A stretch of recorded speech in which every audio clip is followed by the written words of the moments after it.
नमस्कार दोस्तों, स्वागत है आपका इस यूट्यूब चैनल पे। तो जैसा कि आप जानते हैं कि इस सेशन में हम लोग कंप्लीट लूसेंट जीके कवर कर रहे हैं। तो चलिए वीडियो शुरू करते हैं। जल्दी से लाइक कर दीजिए और चैनल पे नए हैं तो जल्दी से चैनल को सब्सक्राइब कर लीजिए। तो आज जो हम टॉपिक कवर करने वाले हैं तो इसमें हम लोग यहाँ से शुरू करने वाले हैं। यहाँ तक छोड़े थे तो गुरु नानक से हम लोग पढ़ रहे हैं, पढ़ेंगे। ठीक है, गुरु नानक से हम लोग पढ़ेंगे। तो गुरु नानक के बारे में जानेंगे, जिनसे जो भी रिलेटेड मोस्ट इंपॉर्टेंट पॉइंट है उसको सीखेंगे, क्योंकि एग्जाम में अगर क्वेश्चन आएगा तो हमें कोई भी क्वेश्चन मिस नहीं करना है, सारे क्वेश्चन को कवर कर लेना है। तो अगर हम बात करें यहाँ पे गुरु नानक के बारे में, ठीक है, तो गुरु नानक से ही शुरू करना है। इसके ऊपर हमने कबीर के बारे में पढ़ा था। तो कबीर के दोहे आपने सुने होंगे, तो उनके बारे में ही पढ़ा था। अगर पीछे का जो भी वीडियो है आपने नहीं देखा है तो सबका सेपरेट आपको प्लेलिस्ट मिल जाएगा, जाके चैनल पे देख लीजिएगा। तो गुरु नानक की अगर बात की जाए तो गुरु नानक का जो जन्म हुआ था वो 1469 ईस्वी अविभाजित पंजाब के तलवंडी नामक स्थान पर हुआ था। तो गुरु नानक के बारे में जब भी सवाल पूछा जाए कि इनका जन्म कब और कहाँ हुआ था, तो कब से याद रखिएगा, 1469 ईस्वी। और कहाँ पे, तो पंजाब के एक तलवंडी नामक जगह था, ठीक है, वहीं पर हुआ था, जो अब ननकाना साहिब के नाम से विख्यात है। तो ननकाना साहिब के नाम से अब विख्यात है, लोग अब इसको ननकाना साहिब के नाम से जानते हैं। उनकी माता की नाम तृप्ता देवी था, ठीक है। तो उनकी माता कौन थी? तृप्ता देवी, तथा पिता का नाम कालू राम था। और इनके पिता का नाम क्या था? कालू राम था। और माता का नाम तृप्ता देवी। बटाला के मूलराज खत्री की बेटी सुलछनी से उनका विवाह हुआ, ठीक है। तो जो गुरु नानक थे उनका शादी किससे हुआ? तो सुलछनी नामक लड़की से उनका शादी हुआ। उन्होंने देश का 5 बार चक्कर लगाया, ठीक है। तो उन्होंने पूरे देश को कितना बार चक्कर लगाया? 5 बार, जिसे उदासीरा कहा जाता है। तो जिसे किस नाम से जाना जाता है? उदासीरा कहा जाता है। उन्होंने कीर्तनों के माध्यम से उपदेश दिए, और जो गुरु नानक थे वो कीर्तन के माध्यम से बहुत सारा उपदेश दिए। अपने जीवन के अंतिम क्षणों में, जब उनके जीवन का अंतिम क्षण चल रहा था, यानी कि लास्ट मोमेंट चल रहा था, तो उन्होंने रावी नदी के किनारे करतारपुर में अपना डेहरा यानी कि मठ स्थापित किया। तो लाइफ का जब उनका लास्ट टाइम चल रहा था उस टाइम उन्होंने क्या किया कि रावी नदी के तट पर करतारपुर जो जगह है वहाँ पे उसने अपना मठ स्थापित किया। अपने जीवन काल में ही उन्होंने आध्यात्मिक आधार पर अपने पुत्रों की जगह अपने शिष्य भाई लहना अंगद की अपना उत्तराधिकारी नियुक्त किया। इनकी मृत्यु 1339 ईस्वी में करतारपुर में हुई। और अगर इनके जो गुरु नानक थे इनकी मृत्यु की बात करें तो 1539 ईस्वी में कहाँ पे हुआ? तो करतारपुर में हुआ। नानक ने सिख धर्म की स्थापना की। तो जो ये गुरु नानक थे तो इन्होंने ही सिख धर्म की स्थापना किया था।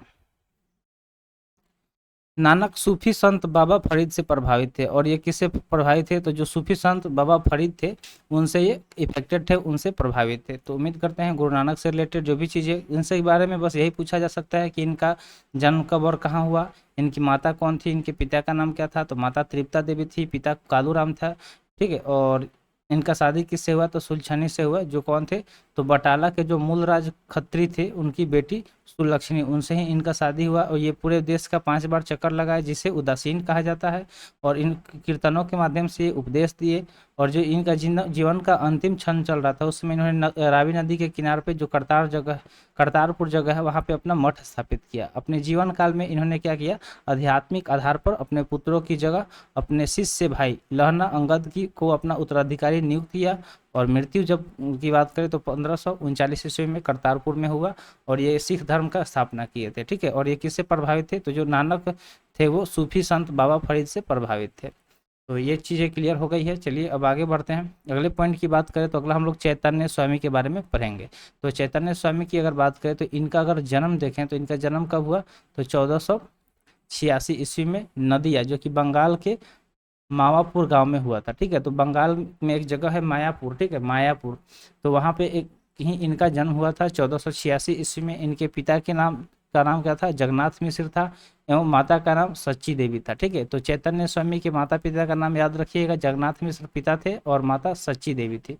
पाठशाला में चैतन्य को निमाई पंडित कहा जाता था, यानी कि जब ये पढ़ाई कर रहे थे उस समय इन्हें निमाई पंडित कहा जाता था। इन्होंने गोसाई संघ की स्थापना की। तो जो गोसाई संघ थी उसका स्थापना इनके द्वारा ही किया गया। और साथ ही संकीर्तन प्रथा को जन्म दिया। तो जो संकीर्तन प्रथा है इसके जन्मदाता कौन है? तो चैतन्य स्वामी ही हैं। इनके दार्शनिक सिद्धांत को अचिंतन्य भेदभाव के नाम से जाना जाता है। सन्यासी बनने के बाद बंगाल छोड़कर पुरी, जो कि उड़ीसा में है, वहाँ पे चले गए, जहां उन्होंने 2 दशक तक भगवान जगन्नाथ की उपासना की। तो जगन्नाथपुरी नाम जगह आपने सुना होगा, जो रथ यात्रा के लिए काफ़ी ज़्यादा प्रसिद्ध है, तो वो वहीं पे चले गए थे। कहाँ पे चले गए थे? जगन्नाथपुरी चले गए थे। ठीक है, चलिए, तो इनके बारे में कुछ यही पॉइंट था जिसे हमने आपको बता दिया है। तो उम्मीद करते हैं आपको वीडियो पसंद आ रहा होगा। तो जल्दी से लाइक कर दीजिए, और चैनल पे पहली बार आए हुए हैं तो चैनल को सब्सक्राइब भी कर लीजिएगा। तो चलिए अब आगे देखते हैं। अगला पॉइंट अगर देखें तो श्री मध्य वल्लभाचार्य। ठीक है, तो अब हम लोग श्री मध्य वल्लभाचार्य के बारे में पढ़ेंगे। तो मध्य वल्लभाचार्य की अगर हम बात करें तो इनका जन्म 1479 ईस्वी में जो चंपारण जो कि बनारस में पड़ता है वहाँ पे हुआ था। ठीक है, तो एक बिहार में भी चंपारण पड़ता है, पूर्वी चंपारण, पश्चिमी चंपारण, लेकिन ये बनारस के में जो चंपारण है वहाँ पे इनका जन्म हुआ था 1479 ईस्वी में। इनके पिता का नाम लक्ष्मण भट्ट था तथा माता का नाम यलम गरु। ठीक है, तो माता यलम गरु और पिता लक्ष्मण भट्ट थे। इनका विवाह महालक्ष्मी के साथ हुआ। तो जो मध्य वल्लभाचार्य थे, इनका शादी किससे हुआ? तो महालक्ष्मी के साथ हुआ। और इनके 2 पुत्र भी थे, एक तो गोपीनाथ, और जिनका जन्म 1511 ईस्वी में हुआ, तथा विठलनाथ। ठीक है, जिनका जन्म 1516 ईस्वी में हुआ, 4 साल बाद हुआ। यानी कि दोनों भाइयों में 4 साल का जन्म का अंतर था। इन्होंने गंगा यमुना संगम के समीप अरेल नामक स्थान पर अपना निवास स्थान बनाया। तो जो गंगा यमुना जो संगम था, उसके समीप में जो अरेल नामक जगह है, वहीं पे इन्होंने क्या किया कि अपना निवास स्थान बनाया। वल्लभाचार्य के ने भक्ति साधना पर विशेष जोर दिया। तो जो भक्ति साधना है, इस पे इन्होंने बहुत ज़्यादा जोर दिया। इन्होंने भक्ति को मोक्ष का साधन, ठीक है, तो जो भक्ति था उसे इन्होंने मोक्ष का साधन बताया। इनके भक्ति मार्ग को पुष्टि मार्ग कहते हैं, और इनका जो भक्ति मार्ग है उसे पुष्टि मार्ग भी कहा जाता है। तो यहाँ तक चीज़ें क्लियर हो गई है। चलिए अब आगे बढ़ते हैं। अगर आगे हम देखें तो अगला पॉइंट यहाँ पे क्या दिया गया है? तो अगला पॉइंट दिया गया है गोस्वामी तुलसीदास। ठीक है, तो हम लोग अब गोस्वामी तुलसीदास के बारे में पढ़ लेते हैं। तो अभी हमने किसके किसके बारे में पढ़ा? तो गुरु नानक के बारे में पढ़ा, चैतन्य स्वामी के बारे में पढ़ा, और मध्य वल्लभाचार्य के बारे में पढ़ा। अब गोस्वामी तुलसीदास के बारे में पढ़ेंगे। तो गोस्वामी तुलसीदास की अगर बात करें, ठीक है, तो इनका अगर हम बात करें तो इनका जन्म उत्तर प्रदेश के बांदा जिले में राजापुर गांव में 1554 ईस्वी में हुआ था। तो कब हुआ था तुलसीदास का जन्म? तो उत्तर प्रदेश में एक बांदा जिला है, ठीक है, वहीं पे जो राजापुर गांव है वहीं पे इनका जन्म हुआ था। कब हुआ था? तो 1554 ईस्वी में हुआ था। इन्होंने रामचरितमानस की रचना की। तो आपको पता होगा कि जो रामचरितमानस है उसकी रचना गोस्वामी तुलसीदास ने ही किया है। तो इनके बारे में बस इतना ही है। अब हम लोग आगे पढ़ेंगे धन्ना के बारे में। किसके बारे में पढ़ने वाले हैं? तो धन्ना के बारे में। ठीक है, तो धन्ना की अगर हम बात करें तो धन्ना के बारे में अब हम लोग पढ़ेंगे। तो इनका जन्म अगर हम देखें तो इनका जन्म हुआ था 1415 ईस्वी में, एक जाट परिवार में हुआ था। तो 1415 ईस्वी में इनका जन्म एक जाट परिवार में हुआ। राजपूताना से बनारस आकर ये रामानंद के शिष्य बन गए। ठीक है, तो राजपूताना जगह का नाम है, वहाँ से ये कहाँ है? सीधे बनारस है, और यहाँ आकर रामानंद के ये शिष्य बन गए, यानी कि रामानंद को अपना गुरु बना लिए। कहा जाता है कि इन्होंने भगवान की मूर्ति को हठात भोजन कराया था। ठीक है, तो ऐसा माना जाता है, कहा जाता है कि जो ये घन्ना थे उन्होंने भगवान की मूर्ति को हठात भोजन कराया था। ठीक है, हठात यानी कि हठ पे आके, जिद पे आके इन्होंने भगवान की मूर्ति को भोजन भी कराया था। तो इनके बारे में इतना ही। अब आगे रैदास के बारे में हम लोग पढ़ लेते हैं। तो रैदास की अगर बात करें, ठीक है, तो रैदास यहाँ पे देख लीजिए नाम रैदास। तो इनके बारे में अब हम लोग पढ़ने वाले हैं। तो रैदास की अगर बात करें तो ये जाति से चमार थे। ठीक है, तो इनके जाति की अगर हम बात करें तो ये चमार जाति के थे। ये रामानंद के 12 शिष्यों में एक थे। ठीक है, तो जो रामानंद थे इनके 12 शिष्य थे, 12 उसमें से ये एक थे। इनके पिता का नाम रघु। ठीक है, इनके पिता कौन थे? तो रघु थे, तथा माता का नाम घुरबिनिया था। ठीक है, तो पिता का नाम रघु और माता का नाम घुरबिनिया था। ये जूता बनाकर जीविकोपार्जन करते थे, यानी कि ये जो चमार जाति के थे तो क्या करते थे? जूता वगैरह बनाते थे लोगों के लिए। ठीक है, तो ये क्या करते थे? जूता बनाकर अपना जीवन यापन कर रहे थे। मीराबाई ने इन्हें अपना गुरु माना है। तो मीराबाई का नाम आपने सुना होगा, जो कृष्ण जी की भक्ति करती थी। तो उन्होंने इसे, जो मीराबाई थी इन्हें रैदास को अपना गुरु माना। इन्होंने रैदासी संप्रदाय की स्थापना की। तो जो रैदास थे वो कौन संप्रदाय का स्थापना किए? तो रैदासी संप्रदाय। ठीक है, जो रैदासी संप्रदाय है इसका स्थापना इन्होंने ही किया था। अब हम लोग दादू दयाल के बारे में पढ़ेंगे। ठीक है, किसके बारे में पढ़ने वाले हैं? तो दादू दयाल के बारे में। तो ये कबीर के अनुयायी थे, यानी कि उनके फॉलोअर थे। ठीक है, जो कबीर थे उनके को ये फॉलो करते थे। और इनका जन्म 1554 ईस्वी में अहमदाबाद में हुआ था। तो इनका जन्म दादू दयाल का कब हुआ था? 1554 ईस्वी में। और कहाँ हुआ था? तो अहमदाबाद में हुआ था। इनका संबंध धुनिया जाति से था, ठीक है, तो ये धुनिया जाति से बिलोंग करते थे। सांभर में आकर इन्होंने ब्रह्म संप्रदाय की स्थापना की। तो ये कहाँ पे आके ब्रह्म संप्रदाय की स्थापना किए, तो सांभर में आके, ठीक है। अकबर ने धार्मिक चर्चा के लिए इन्हें एक बार फतेहपुर सीकरी बुलाया था। तो धार्मिक चर्चा कराने के लिए जो अकबर था उन्होंने इन्हें जो दादू दयाल थे इन्हें फतेहपुर सीकरी भी बुलाया था। इन्होंने निपख नामक आंदोलन की शुरुआत की थी, ठीक है। तो इन्होंने क्या किया था, निपख नामक आंदोलन का भी शुरुआत इन्होंने किया था। तो उम्मीद करते हैं जो भी चीज़ यहाँ पे बताई गई होगी आपको समझ में आ गया होगा। तो अब अगला हम लोग जो टॉपिक शुरू करने वाले हैं वो है मुगल साम्राज्य, ठीक है। तो मुगल साम्राज्य में थोड़ा सा हम लोग टॉपिक कवर कुछ चीज़ें कवर करेंगे, जैसे कि बाबर हो गया, बाबर के बारे में हम लोग थोड़ा सा पढ़ेंगे और बाबर के बारे में ही पढ़ के सेशन को समाप्त कर देंगे। और जो नेक्स्ट हम सेशन लाएंगे उसमें हुमायूं से शुरू करेंगे। तो चलिए जो मुगल साम्राज्य के बारे में हम लोग शुरू करते हैं। तो मुगल साम्राज्य से रिलेटेड जो भी चीज़ें हैं यहाँ पे आपको अच्छे से सब कुछ समझाया जाएगा, तो वीडियो में लास्ट तक जरूर बने रहिएगा, ठीक है। तो चलिए देखते हैं अगर वंश के संस्थापक की बात करें, ठीक है, कि जो मुगल वंश था तो इसका संस्थापक कौन किसे माना जाता है, तो बाबर को, ठीक है। तो बाबर ने ही मुगल वंश का स्थापना किया था। बाबर एवं उत्तरवर्ती मुगल शासक तुर्क एवं सुन्नी मुसलमान थे, ठीक है। तो जो बाबर थे वो उत्तरवर्ती मुगल शासक थे, तुर्क एवं सुन्नी मुसलमान थे, ठीक है, तुर्क और सुन्नी मुसलमान थे।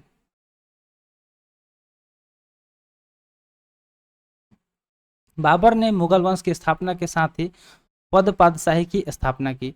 तो जो ये बाबर थे इन्होंने क्या किया था कि मुगल का तो स्थापना किया ही था, साथ में ही पद पातशाही की स्थापना किया था, जिसके तहत शासक को बादशाह कहा जाता था।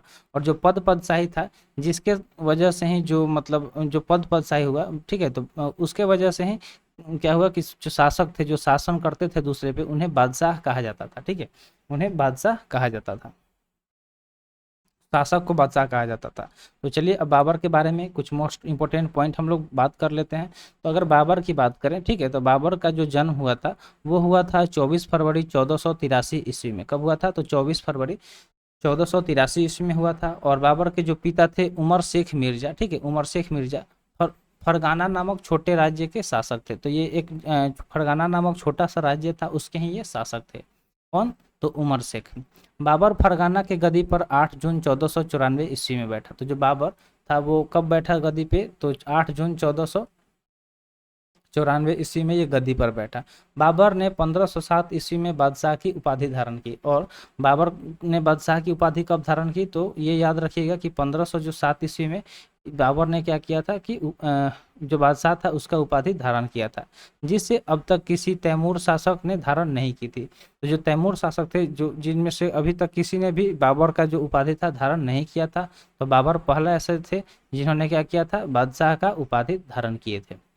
बाबर के चार पुत्र थे, ठीक है। तो जो बाबर थे उनके कितने पुत्र हुए, 4 हुए। एक तो हुमायूं, कमरान, अस्करी तथा हिंदाल, ठीक है। तो इसमें से आई थिंक आप लोग एक नाम तो जरूर सुने होंगे, हुमायूं, ठीक है। तो हुमायूं का नाम सुना होगा, बाकी ये नाम आप लोगों ने नहीं सुना होगा। तो आपको बस याद रखना है कि 4 पुत्र थे, चारों का नाम कमरान, अस्करी, हिंदाल, 3 एक्स्ट्रा थे, हुमायूं का नाम आपने सुना होगा।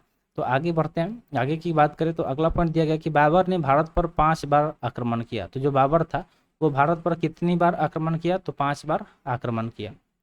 बाबर का भारत के विरुद्ध किया गया जो पहला अभियान था 1519 ईस्वी में यूसुफ जाई जाति के विरुद्ध था। तो सबसे पहली बार जो बाबर था, ठीक है, उसने क्या किया था, सबसे पहली बार भारत के विरुद्ध एक अभियान लाया। वो कब किया, तो 1519 ईस्वी में। 1519 ईस्वी में किसके विरुद्ध किया, तो यूसुफ जाति के विरुद्ध था।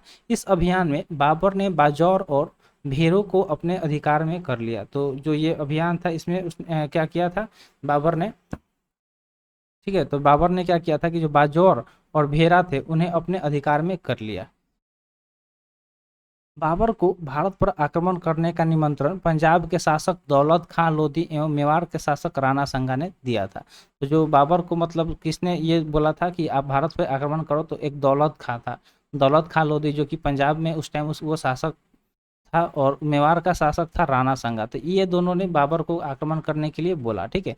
पानीपत के प्रथम युद्ध में बाबर ने पहली बार तुगलमा युद्ध नीति एवं तोपखाने का प्रयोग किया था, ठीक है। तो जो पानीपत का युद्ध हुआ, तो पानीपत के ही युद्ध में पहली बार जो बाबर था उसने क्या किया, तुगलमा युद्ध नीति। तो तुगलमा एक तरह का युद्ध नीति है, ठीक है, वॉर पॉलिसी इसका उसने यूज किया, और जो तोपखाने थे उनका प्रयोग किया गया। उस्ताद अली, जो उस्ताद अली था, ठीक है, उस्ताद अली हो गया, और जो मुस्तफ़ा था, बाबर के दो प्रसिद्ध निशानेबाज थे जिसने पानीपत के प्रथम युद्ध में भाग लिया था। तो दो ये उस्ताद अली हो गए और मुस्तफ़ा, ये बाबर के दो सबसे मतलब फेमस निशानेबाज थे जिन्होंने पानीपत का जो पहला युद्ध हुआ था उसमें इन्होंने भाग लिया था। तो यहाँ पे कुछ नीचे आप लोग देख रहे होंगे कि बाबर द्वारा लड़े गए कुछ प्रमुख युद्ध के बारे में दिया गया है। तो इसमें क्या दिया गया कि कौन सा युद्ध किस वर्ष में हुआ और किसके पक्ष में था और इसका परिणाम क्या हुआ, तो ये सारे हम लोग चलिए देख लेते हैं।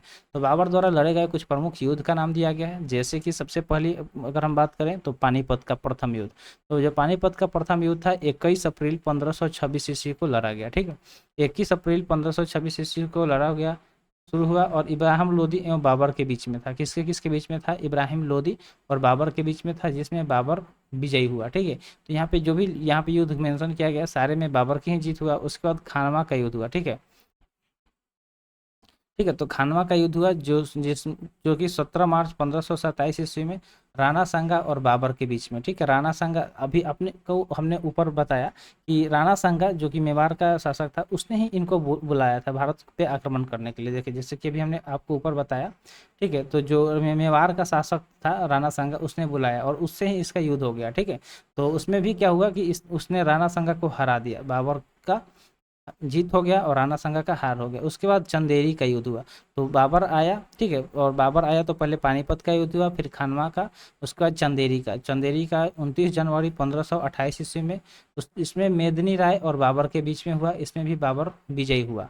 उसके बाद घाघरा का युद्ध हुआ, घाघरा का युद्ध हुआ 6 मई 1529 ईस्वी में, अफगान और बाबर के बीच में, जो भी अफगानी थे, इसमें भी बाबर की जीत हुई। तो यहाँ तो ये युद्ध जो है जो भी मोस्ट इंपोर्टेंट युद्ध है। चलिए अब आगे बढ़ते हैं, ठीक है। तो बाबर ने अपनी उदारता के लिए कलंदर की उपाधि दी थी, ठीक है, बाबर ने अपनी उदारता के लिए कलंदर की उपाधि दी थी।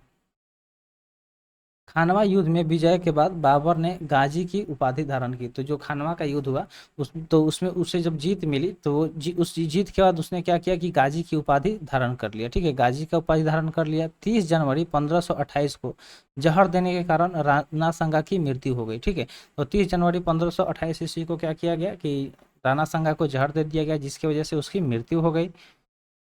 करीब 48 वर्ष की आयु में 26 दिसंबर 1530 ईस्वी को आगरा में बाबर की मृत्यु हो गई।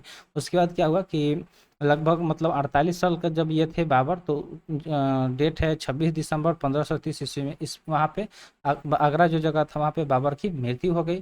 प्रारंभ में बाबर के शव को आगरा जो तो स्टार्टिंग में क्या किया गया कि जो बाबर का शव था, यानी कि उनका जो बॉडी था, डेड बॉडी, उसको आगरा के आराम बाग में दफनाया गया। बाद में काबुल में उसके द्वारा चुने गए स्थान पर दफनाया गया। तो पहले तो उसका शव कहाँ पे अब दफनाया गया था? आगरा के आराम बाग में दफनाया गया, लेकिन बाद में क्या किया गया कि काबुल में एक जगह है वहाँ पे उसे दफनाया गया, ठीक है। तो ये चीज़ क्लियर हो गया होगा। चलिए आगे बढ़ते हैं। अगले पॉइंट की अगर बात करें तो अगला पॉइंट यहाँ पे ये दिया गया है कि बाबर ने अपनी आत्मकथा बाबरनामा की रचना की। तो यहाँ पे बाबरनामा के बारे में दिया गया है। बाबरनामा से याद रखिएगा ये उनका आत्मकथा है जिसे उन्होंने खुद से ही लिखा था, ठीक है। और उसका अनुवाद बाद में फारसी भाषा में अब्दुल रहीम खान खाना, ठीक है। तो जो अब्दुल रहीम खान खाना था उसने क्या किया कि जो बाबरनामा था उसको फारसी में अनुवाद किया, ठीक है, फारसी में उसने अनुवाद किया।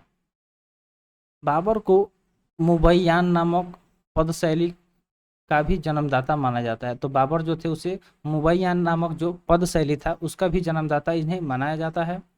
बाबर प्रसिद्ध नक्शबंदी सूफी ख्वाजा उबैदुल्ला अहरारा का अनुयायी था। तो वो किसको फॉलो करता था? तो जो प्रसिद्ध नक्शबंदी, ठीक है, नक्शबंदी सूफी ख्वाजा उबैदुल्ला अहरार थे उसको ही ये अनुयायी था, फॉलो करता था, ठीक है। बाबर का उत्तराधिकारी यानी कि बाबर का जब मृत्यु हुआ तो उनके जगह पे कौन आया? तो उनके जगह पे आया हुमायूं। तो चलिए अगले के जो सेशन होगा वो हुमायूं के बारे में होगा, तो हम लोग हुमायूं के बारे में आगे पढ़ेंगे। तो आज के लिए इतना ही, ठीक है। यहाँ से हम लोग हुमायूं को शुरू करेंगे, तो इसको यहाँ पे हाईलाइट कर दे रहे हैं, इसको हम लोग पढ़ेंगे नेक्स्ट सेशन में। तो आज के लिए इतना ही, आज का वीडियो यहीं पे समाप्त हुआ। वीडियो कैसा लगा कमेंट सेशन में जरूर बताइएगा। तो मिलते हैं फिर अगले वीडियो में। Thanks for watching. जय हिंद।